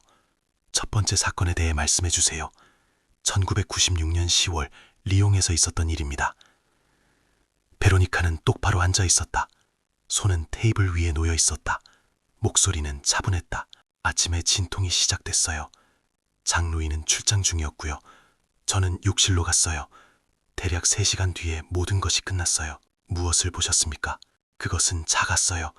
40cm 정도였고요. 움직이지 않았어요. 소리도 내지 않았고요. 형사는 그녀가 그것, 작은 것이라고 말하는 것에 주목한다. 다른 단어는 사용하지 않았다. 맥박을 확인했습니까? 아니요. 어떻게 해야 할지 몰랐어요. 그냥 지켜봤어요. 숨을 쉬지 않았어요. 그 다음엔 무엇을 했습니까? 수건으로 감쌌어요. 거실로 가져왔고요. 벽난로에 넣었어요. 불을 피웠어요. 몇 시간 동안 기다렸어요. 자신이 무엇을 하는지 알고 있었습니까? 침묵. 저는 그것을 없애야 한다고 생각했어요. 장루이가 다음날 돌아올 예정이었거든요. 저는 그것을 그냥 둘 수 없었어요. 왜 경찰이나 구급대에 연락하지 않았습니까? 두려웠어요. 제가 비난받을 거라고 생각했어요. 나쁜 엄마라고 말할 거라고요. 제가 임신 사실을 알고 있었어야 했다고 말할 거라고요. 형사는 기록한다. 다음 사건으로 넘어간다. 2003년 8월 서울에서 있었던 일입니다. 말씀해 주세요. 똑같았어요. 진통이 시작됐고요. 집에 혼자 있었어요. 욕실에 문을 잠갔어요. 2시간 뒤에 끝났고요. 그래서 결과는요. 또 작았어요. 움직이지도 않았고 숨도 쉬지 않았어요. 비닐봉지에 넣었어요. 테이프로 붙였고요. 음식물 밑에 있는 냉동실에 넣었어요. 왜 벽난로가 아니라 냉동실이었습니까? 저희 아파트에는 벽난로가 없었어요. 어디에 두어야 할지 몰랐어요. 냉동실이 안전한 장소처럼 보였어요. 남편이 발견할 수도 있다고 생각하지 않았습니까? 생각했어요. 하지만 남편이 아래 칸을 들여다보지 않을 거라고 바랐죠. 저는 항상 제가 거기서 음식을 꺼냈거든요. 2004년 9월, 3번째 사건입니다. 모든 것이 반복됐어요. 진통, 욕실, 똑같은 결과. 저는 똑같이 했어요. 감싸서 냉동실에 넣었죠. 형사는 그녀를 한참 동안 바라본다. 크루조 씨, 첫 번째 사건 이후에 의사를 찾아갈 생각은 안 했습니까? 검사를 받아볼 생각은요. 기억을 차단했어요. 그것에 대해 생각하지 않으려고 노력했죠. 2번째 이후엔요. 똑같았어요. 3번이라는 게 더 이상 우연이 아니라는 것을 아십니까? 이것은 패턴입니다. 베로니카는 침묵한다. 형사는 전술을 바꾼다. 솔직하게 말해봅시다. 임신 사실을 알고 있었죠. 그렇죠. 몸의 변화를 느꼈을 겁니다. 그럴 수도 있어요. 모르겠어요. 지금은 기억하기가 힘들어요. 그것들을 없애고 싶었습니까? 아니요. 저는 계획하지 않았어요. 하지만 출산 후 당신은 의도적으로 행동했습니다. 첫 번째는 불태웠고요. 2번째와 3번째는 냉동시켰습니다. 이것은 의식적인 행동입니다. 베로니카는 고개를 숙인다. 저는 패닉 상태였어요. 무엇을 해야 할지 몰랐어요. 그냥 머릿속에 떠오른 대로 했어요. 3번 모두 똑같은 패닉이었습니까? 침묵. 형사는 의료 감정서를 펼친다. 냉동실에서 발견된 2 아기 모두에게서 호흡의 흔적이 발견되었습니다. 폐에는 공기가 들어있었고요. 이것은 그들이 세상에 나온 후 살아있었다는 것을 의미합니다. 베로니카는 고개를 갑자기 치켜든다. 아니요. 그들은 움직이지 않았어요. 울지도 않았고요. 저는 정말 그들이 죽었다고요. 네. 하지만 당신은 확인하지 않았습니다. 의사를 부르지도 않았고요. 도우려 하지도 않았습니다.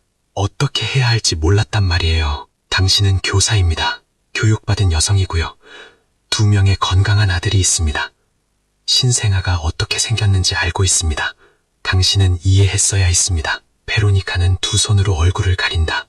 신문 내내 처음으로 감정을 드러낸다. 저는 그들을 진짜라고 생각하지 않았어요. 제 아이들과는 달랐어요. 그들은 달랐어요. 작았고 이상했어요. 저는 아무런 유대감도 느끼지 못했어요. 형사는 이 문장을 특히 신중하게 기록한다. 이것이 핵심적인 자백이다. 그녀는 그들을 사람으로 여기지 않았다. 그녀에게 그것들은 단지 물건이었다. 해결해야 할 문제들이었다. 일어난 일에 대해 후회하십니까? 긴 침묵. 거의 1분간의 정적. 모르겠어요. 저는 공허함을 느껴요. 설명할 수 없어요. 유리창 너머로 지켜보던 정신과 이사가 메모를 한다. 감정적 거리감, 후회를 표현하지 못함, 깊은 해리 현상의 전형적인 징후. 신문은 4시간 동안 이어진다. 신문이 끝날 무렵 베로니카는 완전한 자백을 했다. 1996년, 2003년, 2004년 3건의 사건. 하나는 프랑스에서, 2건은 한국에서. 3건 모두 똑같이 은폐로 끝났다. 형사는 신문 기록을 검사에게 넘긴다. 이것은 기소의 주요 문서이다. 피고인의 입에서 나온 완전한 자백, 카메라에 녹화되었고 녹음기에 녹음되었으며 그녀가 직접 서명했다. 이제 재판만 남았다. 배심원들은 베로니카가 고의적인 행동을 했는지 아니면 심리적 장애의 희생자인지 결정해야 한다. 이 결정에 그녀의 운명이 달려있다. 10년 징역형이 될지, 강제 치료를 동반한 집행유예가 될지. 이 검사는 사건 자료를 검토한다. 그의 앞에는 신문 기록, 의료 진단서, 정신과 보고서들이 놓여있다. 변호인 측은 베로니카가 장애로 인해 심신미약 상태였다는 점을 주장한다. 그의 임무는 그 반대를 증명하는 것이다. 그는 각 사건 이후 베로니카의 행동 연대기를 펼쳐본다. 각 단계를 기록한다. 1996년 프랑스. 출산 후 그녀는 도움을 요청하지 않았다. 대신 모든 것이 끝날 때까지 기다렸다. 결과물을 수건으로 감쌌다. 거실로 가져갔다. 벽난로에 불을 피웠다. 모든 것이 재로 변할 때까지 몇 시간 동안 기다렸다. 벽난로를 치웠다. 씻었다. 자신을 정돈했다. 다음 날 남편이 돌아왔을 때 그녀는 완전히 평소처럼 행동했다. 2003년 서울. 다시 도움을 요청하지 않았다. 비닐봉지에 감쌌다. 조심스럽게 테이프로 봉했다. 음식물 밑에 냉동실에 숨겼다. 욕실을 청소했다. 출산 후 회복을 위해 사흘간 병가를 냈다. 그리고 다시 일터로 돌아갔다. 아무에게도 말하지 않았다. 매일 냉동실을 열어 위쪽 음식만 꺼내고 아래 칸은 피했다. 2004년 서울. 완전히 똑같았다. 비닐봉지, 테이프, 냉동실. 흔적을 지웠다. 며칠간 휴식, 평범한 삶으로의 복귀. 이 사실을 알고서 2년을 더 살았다. 검사는 패턴을 본다. 매번 베로니카는 체계적으로 행동했다. 그녀는 히스테리를 부리지 않았다. 도움을 요청하지 않았다. 자백하지 않았다. 그녀는 꾸준히 흔적을 숨겼다. 이것은 잘못된 일을 하고 있다는 것을 이해하는 사람의 행동이다. 그는 자문을 위해 정신과 전문가를 부른다. 박사님, 말씀해 주세요. 임신 부정증을 가진 사람이 그렇게 의도적으로 결과를 숨길 수 있습니까? 정신과 의사가 고개를 끄덕인다. 임신 부정증은 임신 사실에 대한 인지에 영향을 미칩니다. 하지만 출산 후 여성은 항상 무슨 일이 일어났는지 이해합니다. 신생아가 세상에 나온 후에도 장애가 계속되지는 않습니다. 그러니까 베로니카가 그들을 봉투에 싸서 숨겼을 때 그녀는 의식적으로 행동했다는 말입니까? 전적으로 그렇습니다. 그녀는 상황을 이해했습니다. 자신의 행동을 숨겨야 한다는 것을 이해했습니다. 이것은 심신이 온전함을 증명합니다. 그렇다면 감정적 거리감은요? 후회를 표현하지 못하는 것은요? 그것은 정신의 방어 메커니즘입니다. 해리 현상입니다. 하지만 그것이 사람을 심신미약 상태로 만들지만 않습니다. 그녀는 옳고 그름의 차이를 알고 있었습니다. 그냥 감당하기 위해 감정을 차단한 것입니다. 검사는 기록한다. 이것이 핵심 논거이다. 베로니카가 임신 사실을 인지하지 못했을 수는 있다. 이것은 의학적으로 증명되었다. 하지만 출산 후 그녀는 이성적으로 행동했다. 계획했고 숨겼다. 이것은 심신이 온전하다는 증거이다. 그는 그녀의 행동을 더 깊이 분석한다. 베로니카는 계속 일했다. 친구들과 교류했다. 2 아들을 돌봤다. 저녁 식사를 준비했다. 사신에서 웃었다. 충실한 삶을 살았다. 이 모든 세월 동안 그녀는 완전히 정상적으로 기능했다. 만약 그녀가 심신미약 상태였다면 그런 가면을 유지할 수 없었을 것이다. 심신미약 상태의 사람들은 사회적 기능을 상실한다. 반면 베로니카는 모범적인 어머니, 아내, 교사였다. 검사는 재판을 위한 최종 문사를 준비한다. 주요 논지는 행동의 의식성이다. 베로니카는 자신의 행동이 불법이라는 것을 이해하고 있었다. 증거 1. 체계적인 은폐, 3차례에 걸쳐 증거를 인멸하는 다른 방법을 사용했다. 2. 도움 요청 시도의 부재, 단 한 번도 의사나 경찰에 연락하지 않았다. 3. 사회적 기능 유지, 계속 일하고 가족을 돌봤다. 4. 오랜 침묵. 이 사실을 알고 3년 동안 살면서 아무에게도 자백하지 않았다. 이 모든 것은 그녀가 자신의 행동이 불법이라는 것을 이해하고 있었다는 점을 시사한다. 그것들을 숨겨야 할 필요성을 이해하고 있었다. 의도적이고 체계적으로 행동했다. 임신 부정증은 그녀가 출산 전까지 몰랐던 이유를 설명한다. 하지만 출산 후 그녀의 행동을 설명하거나 정당화하지는 않는다. 그녀가 결과물을 비닐봉지에 싸고 테이프를 붙이고 냉동실에 숨겼던 순간 그녀는 완전히 심신이 온전한 상태였다. 그녀는 선택을 했다. 도움을 요청하는 대신 일어난 일을 숨기려는 의식적인 선택이었다. 검사는 문서를 보좌관들에게 넘긴다. 기소 전략은 준비되었다. 그들은 심리적 장애를 반박하지 않을 것이다. 의학은 변호인 측의 편이다. 하지만 그들은 장애가 책임에서 벗어나게 해주지 않는다는 것을 증명할 것이다. 베로니카는 자신이 무엇을 하는지 알고 있었다. 그것이 잘못된 일이라는 것을 알고 있었다. 그리고 의식적으로 은폐의 길을 선택했다. 3차례나. 재판은 사흘 뒤에 시작된다. 배심원들은 심리적 장애가 무죄를 입증하기에 충분한지 아니면 출산 후 행동이 처벌을 피하기에는 너무 의식적이었는지 결정해야 한다. 베로니카의 완전한 자백 소식이 알려지자 모두 장로이의 반응을 기다린다. 그는 한 달 동안 침묵했다. 인터뷰를 하지 않았다. 대중 앞에 나타나지 않았다. 아들들과 함께 임대 아파트에 숨어 지냈다. 2006년 12월 15일 재판 닷새 전 그는 언론에 유일한 성명을 발표한다. 집 앞에서 카메라들 앞에서 낭독된 짧은 성명이었다. 저는 석 달 전에 제 아내의 행동에 대해 알게 되었습니다. 그것은 제 삶을 파괴했습니다. 하지만 저는 의료 진단서를 검토했습니다. 정신과 의사들과도 이야기했습니다. 이제 저는 압니다. 베로니카는 병들었습니다. 그녀는 심각한 심리적 장애를 앓고 했습니다. 그녀는 냉혹한 범죄자가 아닙니다. 그녀는 치료가 필요한 사람입니다. 저는 그녀를 지지할 것입니다. 우리 아들들을 위해서요. 이전에 그녀가 어떤 사람이었는지에 대한 기억을 위해서요. 기자들이 그에게 질문을 퍼붓는다. 그는 대답하지 않는다. 다시 집으로 들어간다. 대중의 반응은 즉각적이다. 프락스와 한국 언론은 논쟁으로 들끓는다. 그가 어떻게 그녀를 지지할 수 있는가? 어떻게 그가 그런 일을 용서할 수 있는가? 프랑스 텔레비전 토크쇼는 이 성명의 에피소드 전체를 할애한다. 심리학자들은 설명한다.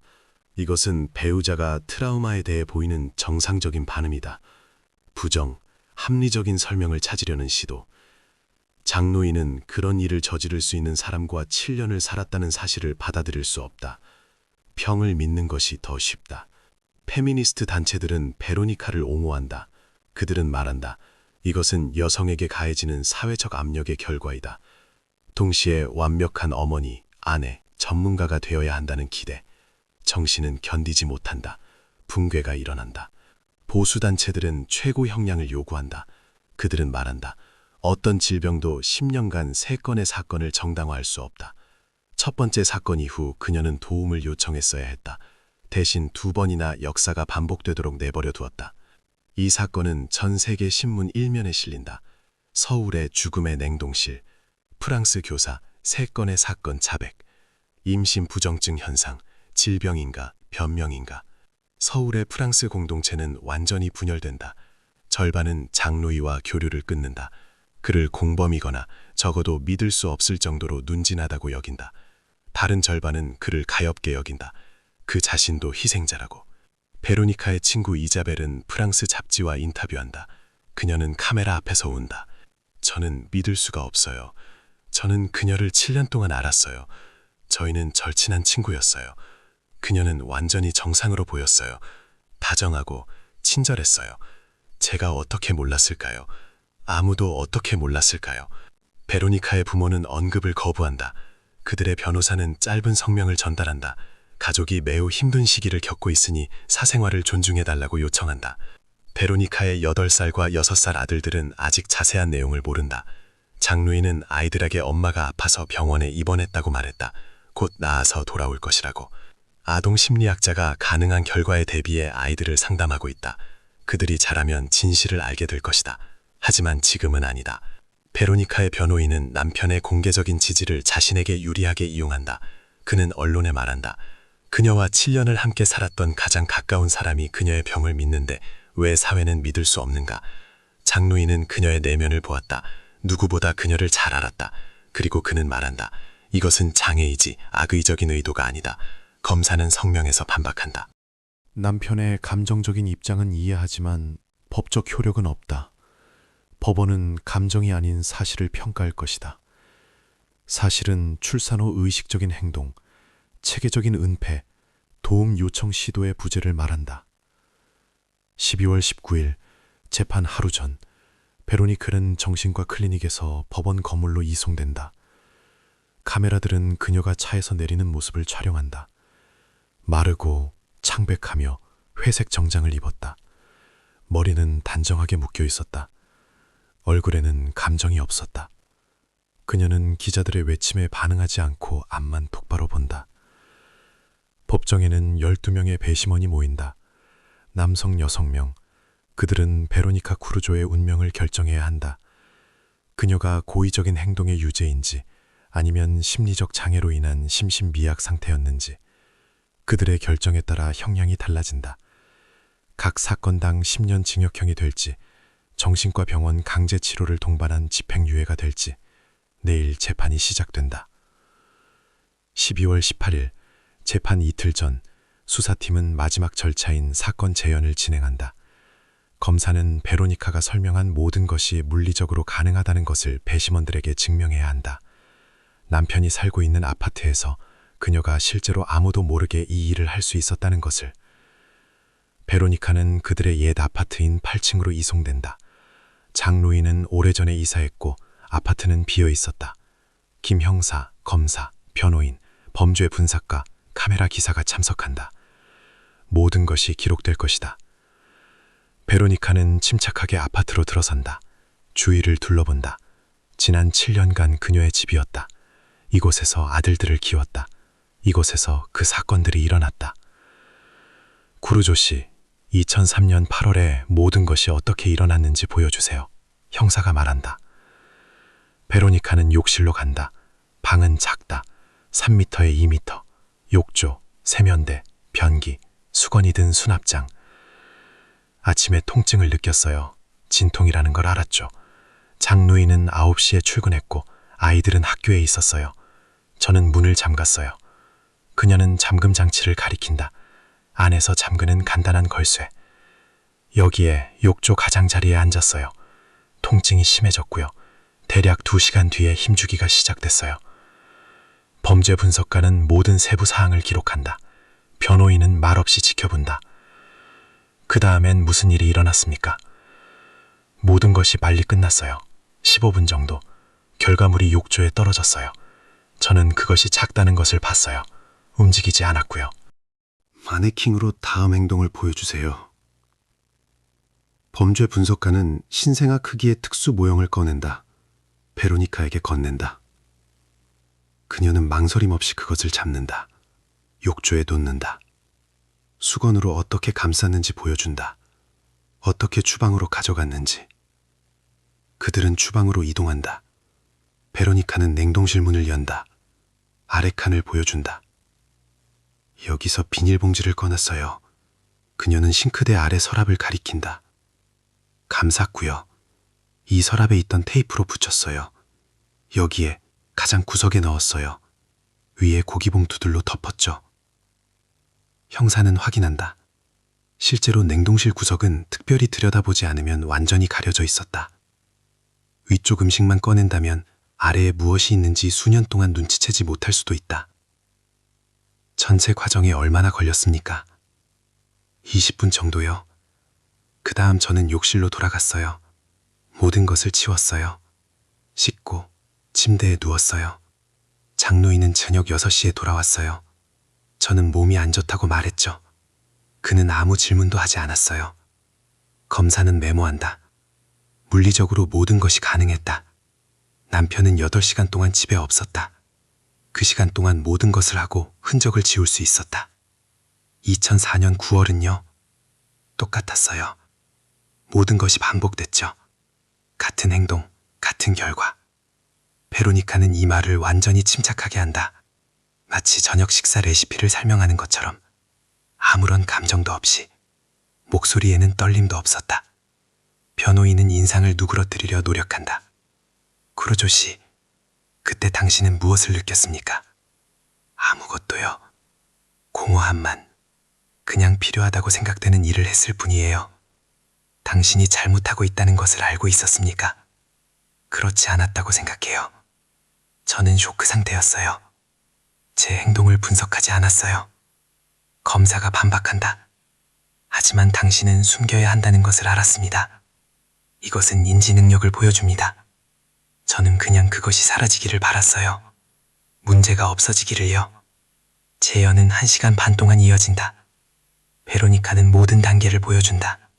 어디에 서 있었는지, 어떻게 잡았는지, 어디에 두었는지, 냉동실을 어떻게 닫았는지, 욕실을 어떻게 씻었는지, 범죄 분석하는 시간 간격을 확인한다. 출산 시작부터 은폐까지 대략 3시간이 걸렸다. 그 시간 동안 혼자서 모든 것을 할 수 있었다. 이웃들은 아무것도 듣지 못했다. 육신은 방음이 잘 되었고 베로니카는 출산 중에 소리 지르지 않았다. 형사는 마지막 질문을 한다. 3년 동안 단 한 번도 자백할 생각은 하지 않았습니까? 생각했어요. 하지만 어떻게 해야 할지 몰랐어요. 가족을 잃을까봐 두려웠어요. 제 아이들을 빼앗아갈까봐 두려웠어요. 그러면 상황의 심각성을 이해하고 있었다는 뜻이군요. 침묵. 아마도요. 그때 제가 무엇을 이해했는지는 지금 말하기 어렵네요. 카메라 기사는 카메라를 끈다. 실험 자료는 법정에서 공개될 것이다. 배심원들은 베로니카가 차분하고 체계적이며 감정 없이 자신의 행동을 시연하는 것을 보게 될 것이다. 이것은 그녀에게 불리하게 작용할 수 있다. 그런 행동은 쇼크 상태에 있는 사람과는 거리가 멀기 때문이다. 그것은 자신이 무엇을 하는지 정확히 알고 있는 사람과 유사하다. 아니면 변호인 측은 이를 깊은 해리 현상, 심지어 3년이 지난 지금도 감정에 연결될 수 없을 정도로 깊은 증거로 사용할 수 있다. 재판은 내일 시작된다. 재연은 베로니카 쿠루조 사건의 마지막 증거가 되었다. 2006년 12월 20일 서울지방법원. 법정은 기자들, 프랑스 대사관 관계자들, 심리학자들, 그리고 단순한 구경꾼들로 가득 찼다. 모두 이 이야기의 결말을 보고 싶어 했다. 베로니카가 법정으로 들어선다. 회색 정장을 입고 머리를 묶고 얼굴은 창백했다. 변호인 옆에 앉는다. 대중 쪽은 보지 않는다. 시선은 바닥을 향한다. 판사가 재판을 개시한다. 기소 내용을 낭독한다. 불법 행위 3건. 1996년 프랑스, 2003년과 2004년 한국에서. 출산 결과 은폐. 검사는 각 사건당 10년 최고 형량을 요구한다. 첫 번째로 기소 측이 나선다. 이 검사는 체계적으로 증거를 제시한다. DNA 분석은 생물학적 친족 관계를 확인한다.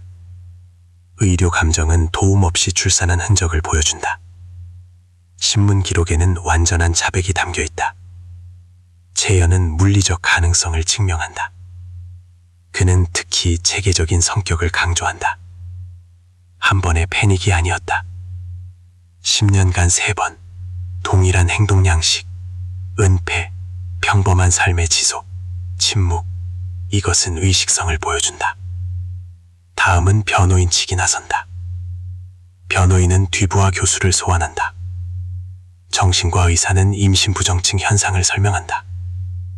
통계를 제시한다. 다른 사례들을 보여준다. 이것은 의학적으로 인정된 실제 장애이다.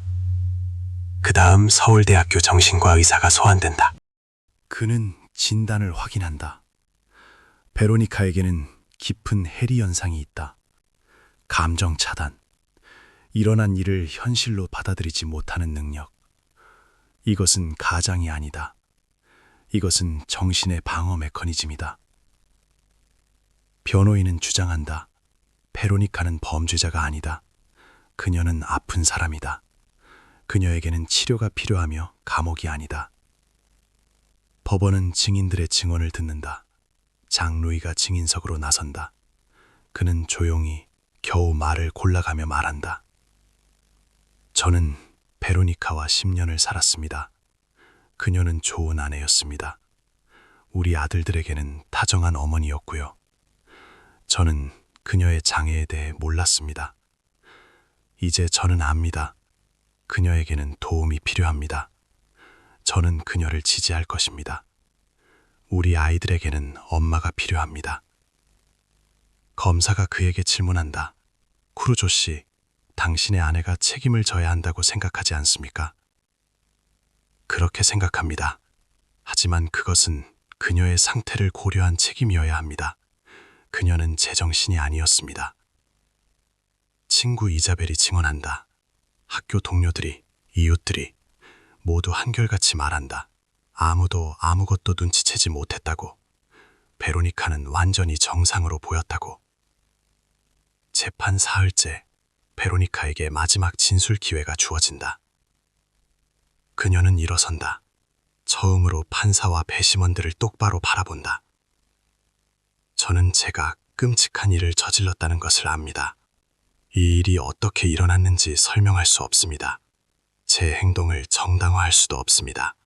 저는 아팠지만 그것이 제 죄를 면해주지는 않습니다. 저는 용서를 구합니다. 제 가족에게, 사회에. 저는 처벌을 받을 준비가 되어 있습니다. 목소리는 평온했다. 눈물은 없었다. 하지만 그 안에는 새로운 것, 인지가 나타났다. 마치 안개가 걷히는 것처럼. 배심원들은 평의를 위해 퇴장한다. 5시간이 흐른다. 법정은 긴장 속에 기다린다. 저녁에 배심원들이 돌아온다. 배심원정이 평결을 낭독한다. 신생아 3명의 생명을 끊는 불법행위 혐의에 대해 유죄. 법정은 숨을 죽인다. 배심원들은 심리적 장애의 존재를 고려했습니다. 사전 계획이 없었음을 고려했습니다. 자백과 뉘우침을 고려했습니다. 형량 감경을 권고합니다. 판사가 판결을 선고한다. 베로니카 쿠루조는 징역 8년에 처한다. 정신과 치료를 받을 수 있는 시설에서 복역한다. 석방 후 5년간 정신과 의사의 의무적인 관찰을 받는다. 베로니카는 반응하지 않는다. 그저 고개를 끄덕인다. 법원의 결정을 받아들인다. 장루이는 법정 안에 앉아 있다. 두 손으로 얼굴을 가린다. 재판은 끝났다. 베로니카는 끌려나간다. 그녀는 한 번 돌아봐 남편을 본다. 그는 고개를 들지 않는다. 그것이 그들이 서로를 본 마지막이었다. 6개월 후 장루이는 이혼 소송을 제기한다. 아들들과 함께 프랑스로 돌아간다. 새로운 삶을 시작한다. 베로니카는 한국 감옥에서 8년을 복역한다. 2014년에 그녀는 석방된다. 그녀는 프랑스로 돌아갈 것이다. 다른 이름으로 살 것이다. 아들들은 그녀와 연락을 끊을 것이다. 쿠루조 가족의 이야기는 범죄 수사에서 가장 잘 알려진 임신 부정증 사례 중 하나가 될 것이다. 2007년 1월, 베로니카는 서울에서 100km 떨어진 청주 여자교도소에서 복역을 시작한다. 정신과 치료가 가능한 특별관리, 주 2회 심리상담, 주 1회 정신과 의사 검진. 장루이는 한국에 6개월 더 머문다. 업무 계약을 마무리한다. 아들들은 학교에 다닌다. 그는 아이들에게 진실을 말하지 않는다. 단지 엄마가 아파서 병원에 입원해 있다고 말한다. 큰아이가 왜 엄마를 면회할 수 없냐고 묻자 장루이는 의사들이 허락하지 않는다고 답한다. 너무 위중한 상태라고. 2007년 여름, 그는 프랑스로 돌아오라는 새로운 제안을 받는다. 회사 파리 지사로의 전근. 그는 수락한다. 짐을 싼다. 서울 아파트를 판다. 바로 그 8층 아파트. 새 주인들은 그 역사를 모른다. 떠나기 전 장루이는 한 번 베로니카를 교도소에서 면회한다. 면회는 30분간 이어진다. 그들은 유리칸막이 양쪽에 앉아 있다. 전화 수화기를 통해 이야기한다. 저는 아이들을 프랑스로 데려갈 거예요. 잘 됐네요. 그들에게는 안정감이 필요하니까요. 아이들에게 편지 쓸 건가요? 모르겠어요. 그게 옳은 일인지 확신이 아니야. 그들은 당신 아들이잖아요. 알아요. 하지만 아마도 그들이 있는 게 더 나을 거예요. 그것이 그들이 부부로서 대화하는 마지막이었다. 한 달 후 장루이의 변호사들이 이혼 서류를 제출한다. 베로니카는 반대하지 않는다. 절차는 서면으로 진행된다. 2007년 말에 결혼은 공식적으로 해소된다. 교도소에서 베로니카는 모범적으로 행동한다. 도서관에서 일한다. 모든 정신치료 프로그램에 참여한다. 정신과 의사들은 진전을 기록한다. 그녀는 감정에 연결되기 시작한다. 상담 중에 운다. 후회에 대해 말한다. 느리지만 정신은 회복된다. 2014년 8년 중 7년을 복역한 베로니카는 모범수로 조기 석방된다. 그녀는 48세였다. 한국 당국은 그녀를 프랑스로 추방한다. 필수 조건은 그녀가 더 이상 한국에 입국할 수 없다는 것이었다. 그녀는 부모님이 계신 부르고니로 돌아간다. 본명으로 산다. 외모를 바꾼다. 짧은 머리, 안경. 작은 도서관에서 일자리를 찾는다. 아무도 그녀의 과거를 모른다. 아들들은 그녀와 연락하기를 거부한다. 큰아들은 이미 16세, 작은 아들은 14세였다. 장루이는 아이들이 충분히 성장했을 때 진실을 말해주었다. 그들의 반응은 예상대로였다. 충격, 부정, 분노. 그들은 엄마를 보고 싶어 하지 않는다. 편지에도 답하지 않는다. 그들에게 그녀는 존재하지 않는 사람이 되었다. 장루이는 2016년에 재혼한다. 새 아내는 직장 동료인 프랑스 여성이었다. 아들들은 그녀를 잘 받아들인다. 가족은 파리 교회에 산다. 평범한 삶. 과거는 논의되지 않는다. 쿠르조 사건은 교과서에 실린다. 범죄 분석가들은 이를 복잡한 수사의 사례로 연구한다. 정신과 의사들은 임신 부정증의 전형적인 사례로 활용한다. 법률가들은 정신질환 시 심신상실의 경계에 대해 논쟁한다. 2010년 프랑스 다큐멘터리 채널은 이 사건에 대한 영화를 제작한다. 가족의 참여 없이 모든 인터뷰는 전문가와 기자들과 진행되었다. 영화는 새로운 논쟁의 물결을 일으킨다. 페미니스트들은 여성에 대한 사회적 압력을 이야기한다. 보수주의자들은 법 강화를 요구한다. 심리학자들은 정신 건강에 대한 더 큰 관심을 촉구한다. 2018년 독일에서 비슷한 사건이 발생한다. 한 여성이 3번의 임신을 숨기고 집에서 출산하고 결과물을 숨긴다. 변호인들은 쿠르조 사건을 선례로 활용한다. 법원은 비슷한 판결을 내린다. 치료를 동반한 8년형. 임신 부정증 현상은 더욱 알려진다. 의사들은 징후에 주목하기 시작한다. 심리학자들은 도움 프로그램을 개발한다. 입법자들은 형법 개정을 논의한다. 쿠루조 가족의 이야기는 중요한 사실을 보여준다. 정상적인 외관 뒤에는 무엇이든 숨겨져 있을 수 있다는 것을. 사진 속 완벽한 가족, 성공적인 경력, 사랑하는 부모, 그리고 이 모든 것에도 불구하고 가장 가까운 사람조차 알지 못하는 깊은 심리적 장애. 베로니카 쿠루조는 지금 프랑스 어딘가에서 살고 있다. 그녀는 60세이다. 그녀는 정신과 의사와의 정기적인 상담을 계속하고 있다.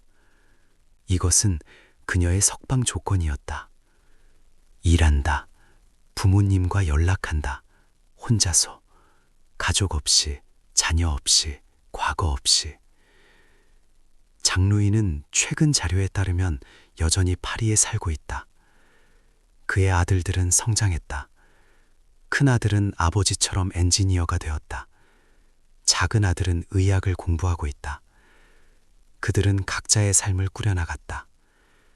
과거는 2006년 9월 어느 저녁 그들의 아버지가 열었던 그 서울 8층 아파트의 냉동실에 남아 있었다.